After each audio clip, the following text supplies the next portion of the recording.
Salut les traders et bienvenue sur ma chaîne YouTube dédiée au trading.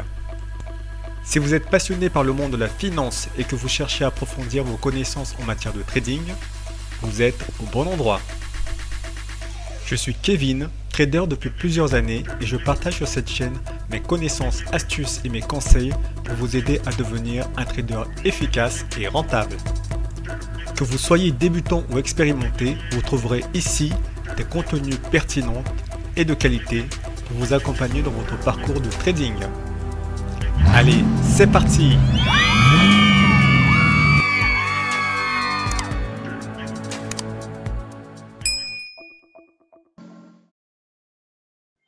Bonjour et bienvenue dans votre espace de formation à l'analyse technique.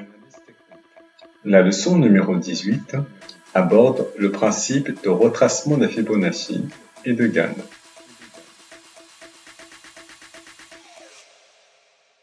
Un retracement est un mouvement de cours de direction opposée à la tendance.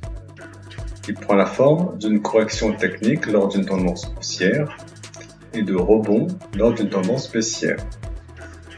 En cas de mouvement de faible amplitude ou de plus longue durée, on parlera alors de phase de consolidation.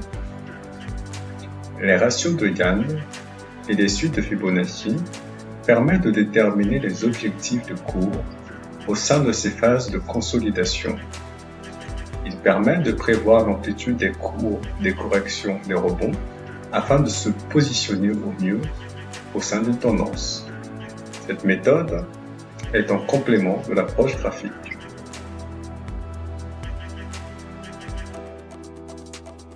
Il existe 6 ratios de Fibonacci qui sont utilisés dans la théorie d'Elliott. On pourra apparenter chaque niveau à une vague d'Elliott. 23,6% représente une légère correction, assez souvent durant la vague 4. 38,2% est une correction très fréquente et qui apparaît très souvent en vague 4. 50% est le retracement le plus répandu. On peut le rencontrer lors d'une vague 2, 4 ou B. 61,8% est typique d'une vague 2 ou B. 76,4% est un ratio très rare. Il correspond essentiellement à une vague 2 ou B. 100% est un retracement que l'on retrouve lors de la formation d'un double sommet ou d'un double creux. Ce ratio est uniquement possible en vague 2 ou B. En ce qui concerne les retracements de Gann, ils sont au nombre de 5.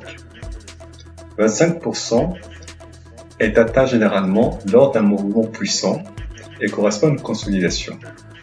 33% est une correction prononcée.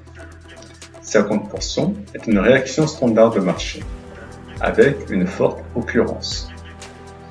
66% est considéré comme une réaction forte du marché. 75% est un puissant retracement, mais peu répandu.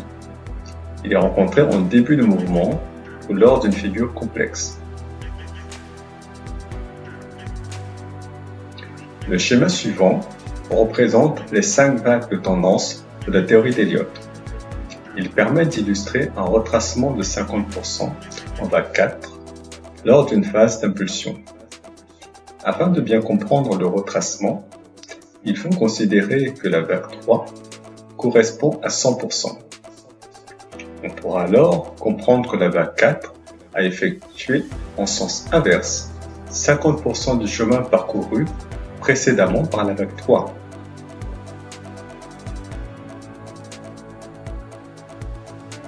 Le schéma suivant représente les 3 vagues de correction de la théorie d'Elliott. Ils permettent d'illustrer un retracement de 50% en vague B lors d'une phase corrective. Afin de bien comprendre le retracement, il faudra considérer que la vague A correspond à 100%. On pourra alors comprendre que la vague B a effectué, en sens inverse, 50% du chemin parcouru précédemment par la vague A.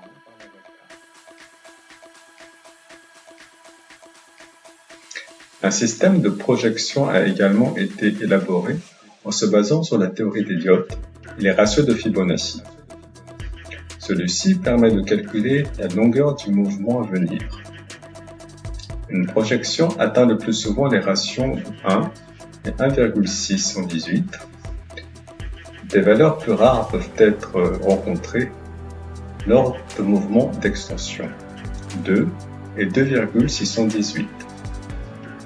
Lors d'une vague 3 standard ou d'une vague C puissante, on rencontre un ratio de projection de 1,618 fois la vague 1 ou respectivement la vague A. Les vagues 1 et 5 ainsi que les vagues A et C sont souvent de même amplitude.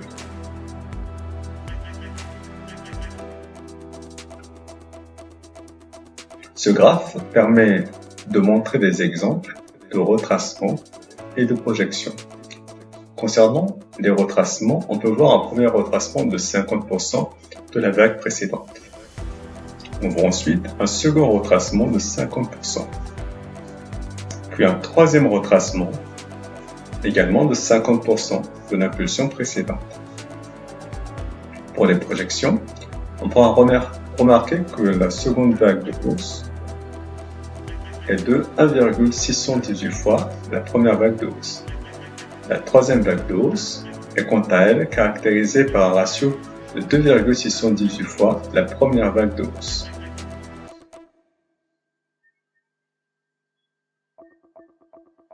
Nous allons maintenant voir les droites de vitesse. Cette technique combine ligne de tendance et pourcentage de retracement.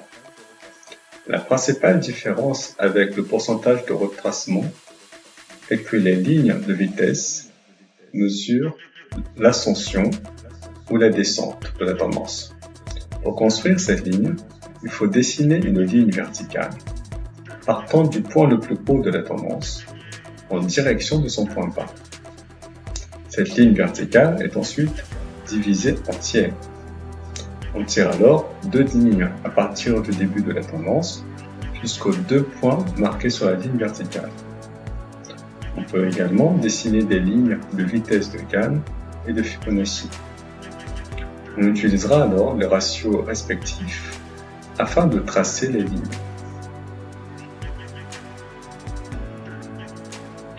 Que voyez-vous? Essayons maintenant de repérer sur ce graphique les exemples de retracement ou de projection. Vous pouvez, comme d'habitude, appuyer sur le bouton pause afin d'avoir plus de temps afin de faire votre analyse.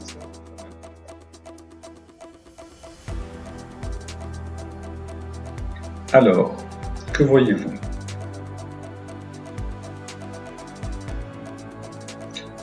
Seuls deux retracements sont présents sur ce graphe. Le premier est de 50% et pourrait correspondre à une vague 4 d'Elliott. Le second est également de 50% et pourrait probablement être une vague A d'Elliott.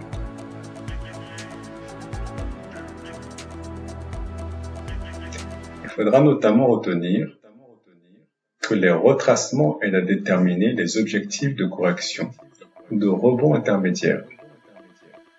Le ratio le plus souvent rencontré est celui de 50%. Les projections servent dans une vague de tendance à obtenir de nouveaux objectifs.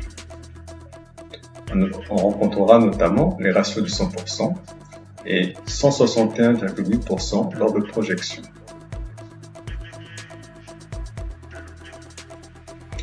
Voilà pour ce chapitre consacré au retracement de Fibonacci et de Gann. La prochaine leçon sera composée de divers exercices afin de repérer les différentes figures chartistes et leurs objectifs associés. Nous avons maintenant atteint la fin de cette vidéo. J'espère que les informations que je vous ai partagées vous ont été utiles et qu'ils vous ont aidé à approfondir vos connaissances en matière de trading. Si vous souhaitez en savoir plus et devenir un expert en la matière, n'oubliez pas de consulter notre formation Investir en bourse pour apprendre davantage sur les techniques de trading et de gestion de risque. Vous pouvez trouver le lien en dessous de la vidéo. N'hésitez pas à nous poser des questions et à nous faire part de vos remarques dans les commentaires. Si vous avez aimé cette vidéo, N'oubliez pas de liker et de partager à tous vos amis traders. Enfin, restez connectés à cette chaîne pour ne rien manquer de nos prochaines vidéos.